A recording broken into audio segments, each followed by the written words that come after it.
Brian Mudd, this is my cheat sheet for Tuesday, February the 7th. Today's cheat sheet is brought to you by Workforce Alliance and their Summer Youth Employment and Training Program. More than 500 students are going to be available for you to use in your businesses, completely free to you through Workforce Alliance. More information directly on the link on the physical cheat sheet today. All right, let's get to it.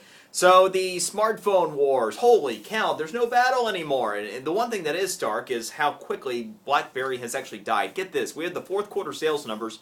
Apple wasn't just number one in terms of the iPhone being sold. They were number one, they were number two, and number three. Get this, in the fourth quarter, the best-selling smartphone, the iPhone 4S. The second best-selling smartphone, the iPhone 4. And the third best-selling smartphone? Yes, the 3-year-old iPhone 3GS.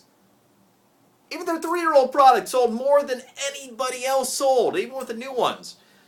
Number 4 and 5, by the way, were the two Samsung Galaxy models. So they're Samsung's at least in the game. Overall, when you take a look at market share, Android-based phones, and keep in mind there are a few dozen of those now, make up 48% of all smartphones being sold.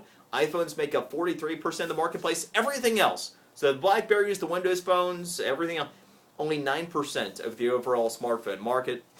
Research in Motion, the maker of the BlackBerry, is indeed nearing their deathbed. Okay, blogs. This came from Entrepreneur.com, and it's something that I think is very important. You're actually on my blog right now with a cheat sheet. Radio is my business. Of all the mistakes you can make, the single biggest is if you end up having a blog for your business, your website, if you engage in social media from a business point of view. The biggest mistake you can make is not taking the time with it that you do to reflect the overall image you want to convey with your business.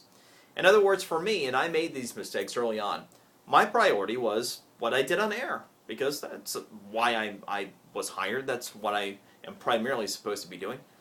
So there were days when I would just rush to get something up online.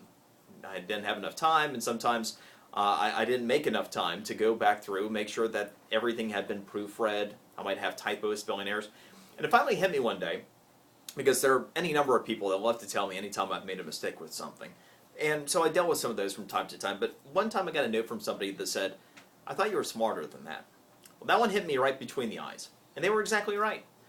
If you're not going to take the time to have what you're doing online through social media reflective of your business the way it needs to be reflected, then don't do it at all, because potentially you could erode your credibility and end up hurting your business.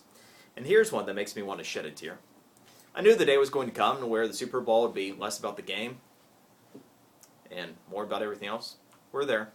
75% of all chatter through social media during Super Bowl Sunday was actually not about the game itself. The commercials, the halftime show. So we are at that point in time. That is the cheat sheet for today. Enjoy yours. We'll see you tomorrow.